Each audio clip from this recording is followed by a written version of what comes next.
Hello बच्चों, कैसे हैं आप सब। आशा है आप आनंद पूर्वक होंगे और परिश्रम से पढ़ते हुए आगे बढ़ रहे होंगे। आपका मनपसंद यूट्यूब चैनल संस्कृत क्लास में डीजी लेकर आया है क्लास 9 के बच्चों के लिए बहुत काम का वीडियो कि टर्म 2 एग्जाम में कैसे शानदार सफलता पाई जाए। हाँ बच्चों, मैं हूँ आराधना, आपकी संस्कृत टीचर जो रहती हूँ जयपुर में और पढ़ा रही हूँ आपको आपके घर आके। इसके अलावा बच्चों अनअकैडमी पर भी हर दिन शाम को 4 बजे मेरी लाइव क्लास होती है। उसे अटेंड करना है तो अनअकैडमी का सब्सक्रिप्शन लीजिए, नहीं तो फ्री क्लास भी होती हैं, उन्हें देखिए और तय कीजिए कि अनअकैडमी आपके लिए कितना लाभदायक है। तो आगे बढ़ते हैं बच्चों और जानते हैं कि इस वीडियो में आपके लिए क्या लेकर आई हूँ। ये बच्चों क्लास 10th के लिए अंक योजना आई है, कैसे एग्जामिनर कॉपीज चेक करेंगे। सेम यही 9th के लिए भी आई है। तो 40 नंबर का पेपर होगा, 2 घंटे का समय होगा, पेपर सब्जेक्टिव होगा, अब ऑब्जेक्टिव नहीं है। तो कैसे आपको पेपर अटेम्प्ट करना है, आपकी गलतियां कहाँ नहीं होनी चाहिए वो सीख लीजिए। कई बार बच्चे कह रहे हैं मैम चॉइस होगी तो हम उतना ही करें कि ज्यादा कराएं। मैम 5 वाक्य बनाएं चित्र देखकर या 7 बना के आ जाएं, क्या मंजूषा के शब्दों को ही काम में लेना पड़ेगा। आपकी ये सारी समस्याएं आज समाप्त हो जाएंगी कि आप इस वीडियो को पूरा देखिए। यहाँ कहा गया है कि अगर कहीं हर जगह स्पष्ट निर्देश दिए गए हैं कि कितने 2 करने हैं कि 1 करना है क्वेश्चन।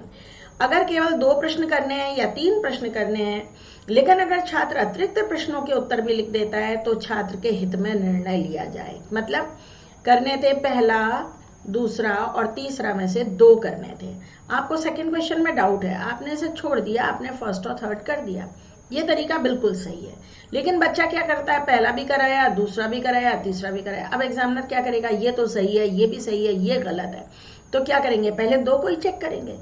एग्जामिनर से रिक्वेस्ट की गई है यहाँ पर कि भाई आप छात्र के हित को देखते हुए निर्णय कीजिएगा। मतलब फोर्स नहीं किया है कि आप तीसरे पे नंबर दे दीजिए, वो सही है, दूसरे को छोड़ दीजिए, नहीं। अब एग्जामिनर की खुद के विवेक पर, खुद की इच्छा पर निर्भर करता है। आपको मैं बच्चों राय दूंगी, ऐसा मत कीजिएगा। 2 पूछे हैं तो आप 2, आपको जो कॉन्फिडेंट है आप वो 2 करो ना। जिसमें आपका ढीला ढाला उत्तर है वो क्यों कर रहे हो, करो ही मत। और जो नहीं करना है उसके आगे क्रॉस लगाओ। फर्स्ट नहीं करना है, यहाँ क्रॉस लगा दिया, ये 2 कर दिया आपने। सही तरीका ये है पेपर अटेम्प्ट करना। 4 क्वेश्चन आए हैं, आपको 3 करने हैं, आपको पहला नहीं करना है तो यहाँ क्रॉस लगाओ और ये 3 कर दो, नंबर सही डालो, दूसरे के आगे दूसरे का ही उत्तर लिखो। ग उत्तर सही है तो यहाँ ग लिखो और फिर उसका शब्द लिखो। यहाँ क सही है तो क लिखो, उसका शब्द लिखो। यहाँ ख सही है तो यहाँ ख लिखो और उसका शब्द लिखो। ऐसे करना चाहिए, ये है करेक्ट मेथड। लेकिन यहाँ ये भी कहा गया है चित्र वर्णन में 5 वाक्य लिखने हैं, लेकिन अगर छात्र 7 वाक्य लिख देता है और पहले 5 वाक्य सही नहीं है उनके, तो जो वाक्य सही है उस पर नंबर दिया जाए। 5 लिखने थे, आपने लिखा पहला, दूसरा, तीसरा, चौथा, 5वां, छठा, 7वां। यहाँ ये वाक्य बहुत ज्यादा गलत हो गया, इसमें भी एक शब्द गलत हो गया। ये पूरा सही है, ये पूरा सही है, ये पूरा सही है, 1 2 3 पूरे सही है। यहाँ आधा ही नंबर मिलेगा, इसमें 0 मिलेगा। तो टीचर से रिक्वेस्ट की गई है कि आप आगे छठा 7वां जो लिखा है उसे देख लीजिए, उस पर नंबर दे दीजिए। फिर वही बात, मैं फिर आपको राय दूंगी, आपको जो कॉन्फिडेंट है वही 5 वाक्य बनाइए। अगर किसी एक वाक्य में थोड़ा सा संदेह है तो भले ही छठा वाक्य बना दीजिए, लेकिन कोशिश कीजिए कि आप पूरी तरह से जिस पे कॉन्फिडेंट है वही सही 5 वाक्य बनाइए। बहुत लंबे और फैंसी वाक्य मत बनाइए। मंजूषा में दिए हुए शब्दों को प्रयोग कीजिए, कहीं कहीं विभक्ति वचन बदलना पड़ता है, उन्हें बदलिए। नहीं यूज करना है कोई शब्द, आप अपना कुछ बनाना चाह रहे हैं, बनाइए। वो आपको जो दिए गए हैं शब्द वो सुविधा के लिए दिए गए हैं, कोई मजबूरी नहीं है उनको प्रयोग में लेना। ठीक है, समझ गए ना। 4-5 शब्दों का सरल वाक्य बनाइए, आसान वाक्य बनाइए, वही सही रहेगा। सही होगा, सटीक वाक्य पे नंबर मिलते हैं, पांडित्य दिखाने पे नंबर नहीं मिलते। ठीक, आगे और देखिए, ये भी पॉइंट समझिए।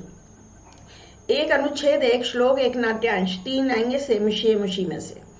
तो वहां पर जो शब्द आपको आंसर में लिखना है उसका अगर कोई पर्यायवाची शब्द आप लिख देते हैं तो भी नंबर मिलेगा। ठीक है, नंबर पूरे मिलेंगे। जैसे नृपह की जगह आपने राजा लिख दिया तो नंबर मिलेगा। अब अगर कहीं विभक्ति वचन के प्रयोग गलत हो गए हैं तो अंशतः अंक काटे जाएंगे, संपूर्ण अंक नहीं कटेंगे। राजा की षष्ठी लगा के उत्तर लिखना था, राज्ञः, आप लिखा है राजा, तो भाई एग्जामिनर से रिक्वेस्ट की गई कि आधा नंबर दे देना। आधे नंबर का क्वेश्चन है तो 1/4 दे देना। लेकिन नहीं, हमारे बच्चे होशियार हैं, वो बिल्कुल सही लिखेंगे। 4th पॉइंट है, अगर त्रुटिपूर्ण वर्तनी है, स्पेलिंग गलत लिखी है आपने किसी शब्द के, तो भी सारे अंक ना काटे जाएं, अनुपात में अंक काटे जाएं।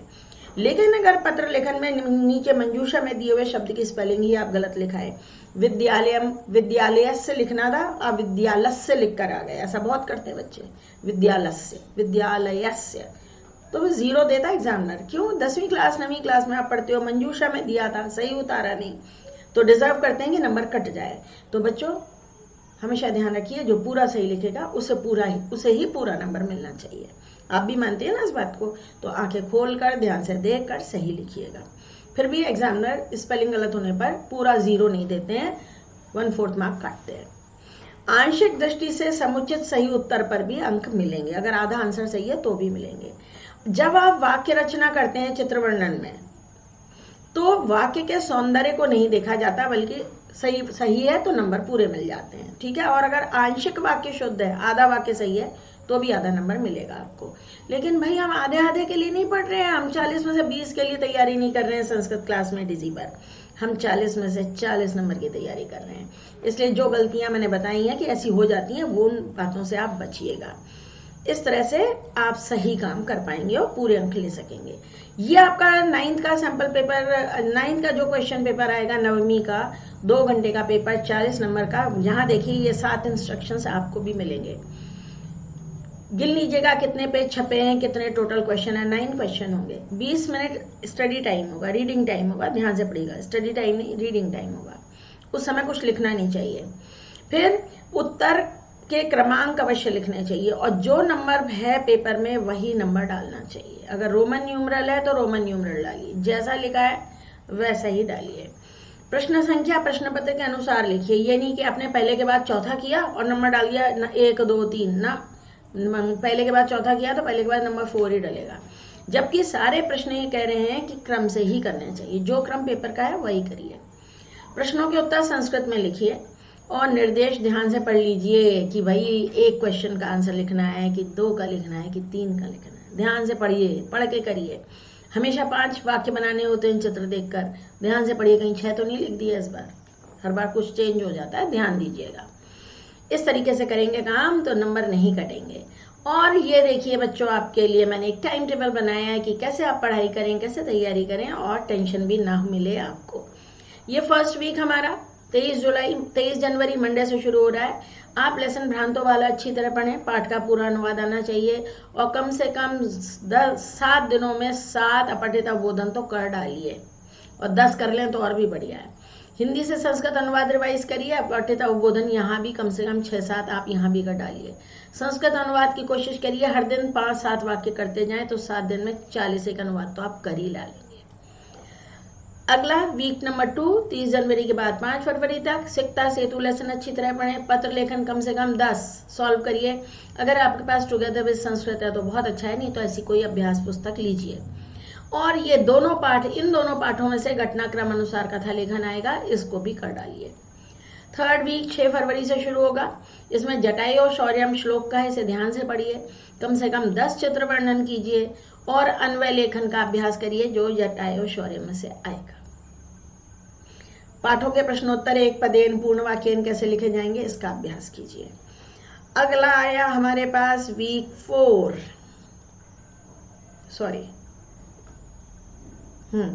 यह आया चौथा हफ्ता 13 फरवरी से 19 फरवरी तक। लेसन लास्ट पर्यावरण पढ़ डालिए, इसमें प्रश्नोत्तर आ सकते हैं लेकिन घटनाक्रम नहीं आएगा आपके पास। घटनाक्रम के लिए 2 ही हैं, चैप्टर 6 और 7। हिंदी से संस्कृत अनुवाद हर दिन 10 करिए तो 7 दिन में 70 अनुवाद आप कर डालेंगे। चित्र वर्णन करिए, प्रश्नोत्तर कार्य, भावार्थ लेखन या अन्वय लेखन, एग्जाम में अन्वय लेखन करेंगे तो अच्छा रहेगा। घटनाक्रम संयोजन, ये सब बीच में कभी अगर 1-1.5 घंटा आप ये पढ़ाई कर रहे हैं तो 1 घंटे का रिवीजन टाइम रखिए, बाकी सब्जेक्ट्स भी पढ़ते चलिए। फिर आएगा उसके बाद 19 फरवरी है, 19 फरवरी से 26 फरवरी तक ये आएगा वीक नंबर 5। इसमें सारे लेसन के अभ्यास कार्य करिए अपनी अभ्यास पुस्तक में से, अन्वय लेखन करिए, घटनाक्रम संयोजन, फिर हर दिन 1 अपठित अवबोधन और 5-6 अनुवाद कार्य करिए। ये 7 दिन में 7 हो जाएंगे रिवाइज। 1 अपठित अवबोधन करने में आपको 10 मिनट से ज़्यादा नहीं लगेंगे, 10-15 मिनट से ज़्यादा, क्योंकि अब तक आपका बहुत अभ्यास हो चुका है। फिर उसके बाद अगले 2 हफ्तों तक केवल अभ्यास प्रश्न पत्र। मेरे YouTube चैनल पर कई सारे सैम्पल पेपर्स आएंगे बच्चों, इन्हें सॉल्व करिए और सारे लेसन और अपठित अभ्यास और रचनात्मक कार्य का रिवीजन करने के लिए समय निकालिए थोड़ा सा। एक क्वेश्चन पेपर करने बैठेंगे, 2 घंटे का पेपर है, ये 2 घंटे में हो जाएगा। फिर आधा पौन घंटा 1 घंटा आप इसे पढ़िएगा, बाकी बचे हुए समय में और सब्जेक्ट पढ़िएगा, है ना। सब सब्जेक्ट्स को सही समय देते चलिएगा। इसके बाद 15 मार्च के आसपास आपके कभी एग्जाम शुरू होंगे, तब तक आप बहुत आसानी से पढ़ाई खत्म कर लेंगे। कई स्कूलों में तो हो सकता है अप्रैल के पहले हफ्ते में एग्जाम हो। तो जैसा भी है आपका टाइम टेबल आएगा, आपको तैयारी में कोई कष्ट नहीं होगा, है ना। तैयारी करने के लिए सब कुछ मेरे YouTube चैनल पर। इसके अलावा बच्चों बहुत सारे सैम्पल क्वेश्चन पेपर आएंगे, सारे चैप्टर आपके उपलब्ध हैं यहाँ पर संस्कृत क्लास में DZ में। बहुत सारी प्लेलिस्ट हैं, प्लेलिस्ट चेक करिए। हिंदी से संस्कृत अनुवाद, पूरा सिलेबस आपका यहाँ मिलेगा। और इसके अलावा चित्र वर्णन, अपठित गद्यांश, बहुत कुछ है, आप वो सब देखिए और पढ़ाई की तैयारी कीजिए। कहीं कोई दिक्कत हो तो मुझे बताइए, और क्या आप चाहते हैं। अगर भाई आपको ये सब कुछ ठीक लग रहा है तो सब्सक्राइब करना तो बनता है ना। अपने साथियों के साथ शेयर अवश्य कीजिए। जो बच्चे 10 साथियों के साथ शेयर करके उनसे सब्सक्राइब करवा के मुझे स्क्रीनशॉट भिजवा देते हैं, उनको किसी भी एक टॉपिक पर PDF भी मैं भेज देती हूँ, ठीक। तो इसके अलावा ये कि मेरा संस्कृत क्लास में DZ प्ले स्टोर पर ऐप उपलब्ध है, इसे डाउनलोड कीजिए। और उस मेरे ऐप पर बहुत सारी फ्री सामग्री उपलब्ध है पढ़ाई के लिए। फ्री PDF हैं बहुत सारे, वो देखिए आपके काम के हैं, वहाँ से आप डाउनलोड कर सकते हैं उनको। फ्री है सब कुछ। इसके अलावा अनअकैडमी पर मेरी क्लास होती है, उसका प्रोफाइल लिंक भी आपको यहाँ मिलेगा नीचे डिस्क्रिप्शन बॉक्स में। उसे ज्वाइन करिए, मेरी क्लासेस अटेंड कीजिए। मेरा टेलीग्राम ग्रुप है 9th और 10th के लिए अलग अलग, उसको ज्वाइन कर लीजिए। वहाँ अपने प्रश्न पूछिए, आप कहीं पढ़ाई में अटक गए हैं पूछिए, मैं सबके जवाब दे देती हूँ। 24 घंटे के अंदर आपको जवाब अवश्य मिल जाता है। कई PDF आपके लिए उपयोगी सामग्री भी मैं वहाँ शेयर करती रहती हूँ। 9th और 10th का अलग अलग ग्रुप है, उसे ज्वाइन करिएगा। हाँ, मेरा ऐप ज़रूर प्ले स्टोर से डाउनलोड कीजिएगा, उसका लिंक भी आपको डिस्क्रिप्शन बॉक्स में मिलेगा। तो आज के लिए बच्चों इतना काफ़ी है ना। अब बस आपके लिए अनंत शुभकामनाएं। बाय बच्चों।